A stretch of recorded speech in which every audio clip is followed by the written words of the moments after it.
നോക്കൂ, ഭരണഘടന ഇപ്പൊ അഡ്വക്കേറ്റ് പ്രശാന്ത് പത്മനാഭൻ പറഞ്ഞതുപോലെ അതൊരു ബ്ലൂ പ്രിന്റ്, ഭാവിയിലേക്കുള്ള ഒരു ബ്ലൂ പ്രിന്റ് ജനങ്ങളുടെ മുമ്പാകെ സമർപ്പിക്കുകയാണ് ചെയ്തത്. ഈ ബ്ലൂ പ്രിന്റ് നടപ്പാക്കണമെങ്കിൽ കോൺസ്റ്റന്റ് ആയി ജനങ്ങളെ എഡ്യൂക്കേറ്റ് ചെയ്തുകൊണ്ടിരിക്കേണ്ടിയിരുന്നു. ആ ഭരണഘടന നിലവിൽ വന്ന ദിവസം തൊട്ടും പിന്നീട് വരുന്ന ഭരണാധികാരികളും ഭരണഘടനാ സ്ഥാപനങ്ങളും ജനങ്ങളെ വളരെ വ്യത്യസ്തമായ രീതിയിൽ തന്നെ ഈ ഭരണഘടനയുടെ മൂല്യങ്ങളെ സംബന്ധിച്ച് പഠിപ്പിച്ചുകൊണ്ടേ ഇരിക്കേണ്ടിയിരുന്നു. അങ്ങനെ ചെയ്തോ എന്നുള്ള ഇത് നമ്മളൊന്ന് ചിന്തിക്കേണ്ടതുണ്ട്. ഇന്ന് ഭരണഘടന എന്ന് പറയുന്നത് പലപ്പോഴും നമ്മളുടെ സ്വന്തം കാര്യം നേടാൻ വേണ്ടി, സ്വന്തം വിജയത്തിന് വേണ്ടി ഉപയോഗിക്കുന്ന ഒരു വാക്കായി മാറുകയാണ്. കോൺസ്റ്റിറ്റ്യൂട്ട് ചെയ്തു, ഇന്ത്യയെ കോൺസ്റ്റിറ്റ്യൂട്ട് ചെയ്തത് ഈ ഭരണഘടനാ തത്വങ്ങളുടെ അടിസ്ഥാനത്തിലാണ് എന്നുള്ള വളരെ സിമ്പിൾ ആയിട്ടുള്ള ഒരു കാര്യം ജനങ്ങൾക്ക് പറഞ്ഞു കൊടുക്കാൻ സാധിച്ചിട്ടില്ല എന്നാണ് ഞാൻ വിചാരിക്കുന്നത്. തന്നെയുമല്ല, ഈ ഭരണഘടന എന്ന് പറഞ്ഞാൽ അത് കോടതികൾക്കും പോലീസിനും അതുപോലുള്ള മറ്റ് ഭരണഘടനാ സ്ഥാപനങ്ങൾക്കും മാത്രം ഉപയോഗിക്കാനുള്ള ഒരു പുസ്തകമാണ് എന്നുള്ള രീതിയിലാണ് ജനങ്ങൾ ഭരണഘടനയെ കണ്ടിട്ടുള്ളത്. പക്ഷെ സത്യത്തിൽ അങ്ങനെയല്ല.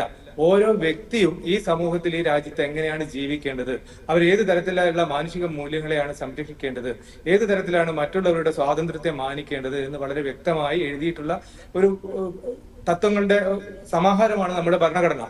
ഇത് കോടതികൾക്കും നമ്മുടെ ലെജിസ്ലേച്ചറിനും മാത്രം പഠിക്കാനുള്ളതോ പ്രായോഗികമായി തലത്തില് എക്സ്പീരിയൻസ് ചെയ്യാനുള്ളതോ ആയ ഒരു കാര്യമല്ല. ഓരോ സാധാരണക്കാരനും ഉപയോഗിക്കേണ്ടതും അവന്റെ ദൈനംദിന പ്രവർത്തനങ്ങളില് ഇൻബൈബ് ചെയ്യേണ്ടതുമായ ഒരുപാട് തത്വങ്ങൾ ഉൾക്കൊള്ളുന്നതാണ് നമ്മുടെ ഭരണഘടന. ഈ ഭരണഘടനയെ സംബന്ധിച്ച് എഡ്യൂക്കേറ്റ് ചെയ്യേണ്ട ആളുകൾ, ഉത്തരവാദപ്പെട്ടവർ അത് ചെയ്യുന്നുണ്ടോ എന്ന് നമ്മൾ ചർച്ച ചെയ്യുന്ന ഒരു സാഹചര്യത്തിൽ തന്നെയാണ് ഇപ്പോൾ നിൽക്കുന്നത്. അത് തന്നെയാണ് ഞാൻ തുടക്കത്തിൽ പറഞ്ഞത്. ഇപ്പൊ കേരളത്തെ സംബന്ധിച്ചെടുക്കൂ, ഇവിടെ ഒരു മന്ത്രി, ഭരണഘടനയെ തൊട്ട് സത്യം ചെയ്ത ഒരു മന്ത്രി, ഭരണഘടനയിലുള്ള എന്താണ് ആ വാക്ക് എന്നോട് മറന്നുപോയി, ആ രീതിയിലുള്ള പ്രയോഗങ്ങളാണ് ഭരണഘടനയെ പറ്റി പറഞ്ഞിട്ടുള്ളത്. ഇന്ന് അദ്ദേഹം ട്രയൽ ഫേസ് ചെയ്യേണ്ട സാഹചര്യമാണ് ഉള്ളതെന്ന് തോന്നുന്നു. കുന്തവും കുടച്ചക്രവും, യെസ്, ഭരണഘടനയിലുള്ള കുന്തവും കുടച്ചക്രവും എന്ന് ഒരു മന്ത്രി, ഭരണഘടനയെ തൊട്ട് സത്യം ചെയ്ത മന്ത്രി ജനങ്ങളുടെ മുമ്പാകെ പ്രസംഗിക്കുകയാണ്. ഇവിടെയാണോ നമ്മൾ ഭരണഘടനയെ പറ്റി സംസാരിക്കുന്നത്? എന്നിട്ട് അത്തരത്തിൽ ഭരണഘടനയെ അധിക്ഷേപിച്ച മന്ത്രി ആ മന്ത്രിസ്ഥാനത്ത് ഇരിക്കാൻ പാടില്ല എന്നുള്ളത് ഒരു സാമാന്യ മര്യാദയാണ്. അത് ചെയ്യാതെ അദ്ദേഹത്തിനെതിരെയുള്ള നടപടികൾ ഒഴിവാക്കി കൊടുക്കുന്നു. പിന്നീട് അത് അപ്പീൽ പോയതിനു ശേഷം ഇപ്പോൾ അത് തിരിച്ചു വന്നിരിക്കുകയാണ്. ഇത് അദ്ദേഹം എന്ത് ഉദ്ദേശത്തോടെയാണ് ചെയ്തത് എന്നുള്ളതിനെ സംബന്ധിച്ച് ചർച്ച ചെയ്യാൻ നമ്മുടെ ഈ വിഷ്വൽ മീഡിയ ഒക്കെ ഇത്രയും പോപ്പുലർ ആയ ഒരു കാലത്ത് ഉണ്ടോ? ജനങ്ങളുടെ മുമ്പിൽ ഈ കാര്യം അദ്ദേഹം പറയുകയാണ്. ഭരണഘടനയെ വെല്ലുവിളിക്കുക അല്ലാതെ എന്താണ് ചെയ്തിട്ടുള്ളത്? അപ്പൊ അത് ആര് ചെയ്തു എന്നുള്ളതാണ്. ഇതിൽ രാഷ്ട്രീയമല്ല ഞാൻ പറയുന്നത്, അത് ആര് ചെയ്തു എന്നുള്ളതാണ്. ഒരു മന്ത്രിയാണ് ചെയ്യുന്നത്.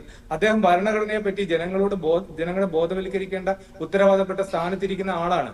അവിടെ ഭരണഘടനയിലുള്ള തത്വങ്ങൾ, ഇപ്പൊ സെക്യുലറിസം, സോഷ്യലിസം, നമ്മുടെ ഡെമോക്രാറ്റിക് റിപ്പബ്ലിക് എന്നൊക്കെയുള്ള പ്രിയാമ്പിളിൽ പറഞ്ഞ കാര്യത്തെ സംബന്ധിച്ചാണ് കുന്തവും കുടച്ചക്രവും എന്ന് പറഞ്ഞിട്ടുള്ളത്. ഈ വാക്കിന്റെ അർത്ഥം, ഇത് സ്ഫുരിക്കുന്ന എന്താണ് അദ്ദേഹം അതുകൊണ്ട് ഉദ്ദേശിച്ചത്? എന്നിട്ട് അദ്ദേഹത്തിന് അവിടെ കിടന്നുരുളാനുള്ള സൗകര്യം ചെയ്തു കൊടുക്കുന്നതാണോ നമ്മുടെ ഭരണഘടനയുടെ അടിസ്ഥാന തത്വങ്ങൾ എന്നതുകൊണ്ട് നമ്മൾ ഉദ്ദേശിക്കുന്നത്? അപ്പോ ഞാൻ ചോദിക്കുന്നത്, ഇപ്പോ ഇലക്ഷൻ കമ്മീഷനെയോ കോടതി ജഡ്ജ്മെന്റിനെയോ വിമർശിക്കാൻ പാടില്ല എന്നല്ല പറയുന്നത്. പക്ഷെ ആ വിമർശനം എന്ന് പറയുന്നത് കോൺസ്റ്റന്റ് ആയിരിക്കണം. അതിലെ പറഞ്ഞിരിക്കുന്ന കാര്യങ്ങളിൽ ഉറച്ചു നിൽക്കാനും അത് തെളിയിക്കാനും വേണ്ടി സാധിക്കണം. ഇപ്പൊ EMS നമ്പൂതിരിപ്പാട് പണ്ട് കോടതിയെ വിമർശിച്ചിരുന്നു. അദ്ദേഹം ആ പറഞ്ഞ വാക്കിൽ നിന്നും പിന്നോട്ട് പോയില്ല. അദ്ദേഹം പറഞ്ഞ അതേ കാര്യത്തിൽ തന്നെ ഉറച്ചു നിന്നു. അതുപോലെ തന്നെ ഉറച്ചു നിൽക്കണം. സൗകര്യം വരുമ്പോൾ അങ്ങോട്ടും ഇങ്ങോട്ടും മാറുമ്പോൾ ബുദ്ധിമുട്ട് എന്താണെന്ന് വെച്ചാൽ, ഇപ്പൊ അഡ്വക്കേറ്റ് പ്രശാന്ത് പത്മനാഭൻ പറഞ്ഞു, നമ്മുടെ ഭരണഘടന നിലവിൽ വന്ന സമയത്ത് നമ്മുടെ നാട്ടിലുണ്ടായിരുന്ന ഒരുപാട് സെക്ടറിസം ഉണ്ടായിരുന്നു, വിഘടനവാദികൾ ഒരുപാട് ഉണ്ടായിരുന്നു. ആ സമയത്താണ് ഫെഡറലിസത്തില് നമ്മുടെ കേന്ദ്രത്തിന് ഒരു അല്പം അധികാരം കൂടുതൽ കൊടുത്തതെന്ന്.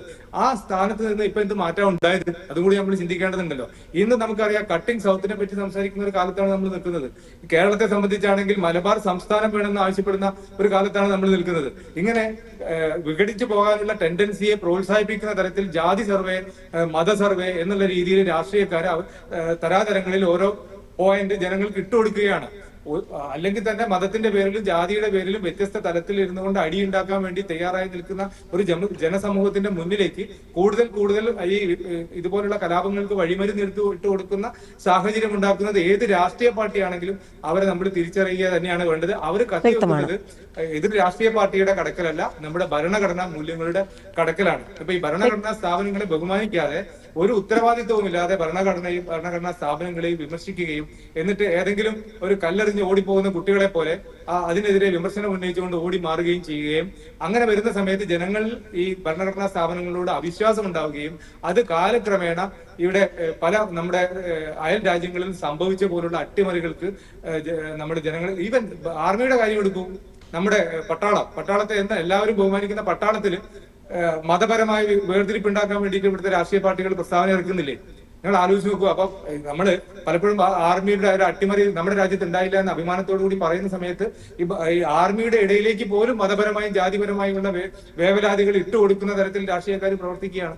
ഇതൊന്നും കാണാതെ പോകരുത്. ഇത് പറയുന്ന സമയത്ത് നമ്മൾ രാഷ്ട്രീയമാണെന്ന് പറയുന്നതുകൊണ്ടല്ല, അത് ഏത് രാഷ്ട്രീയ പാർട്ടിയാണെങ്കിലും ചെയ്യുന്നത് വളരെയധികം ഭരണഘടനയോട് ചെയ്യുന്ന അപമാനകരമായ പ്രവൃത്തിയാണ് എന്ന് പറയാതിരിക്കാൻ വയ്യ. അതാണ് ഇന്ന് ഭരണഘടന നേരിടുന്ന ഏറ്റവും വലിയ വെല്ലുവിളി എന്ന് ഞാൻ പറയും.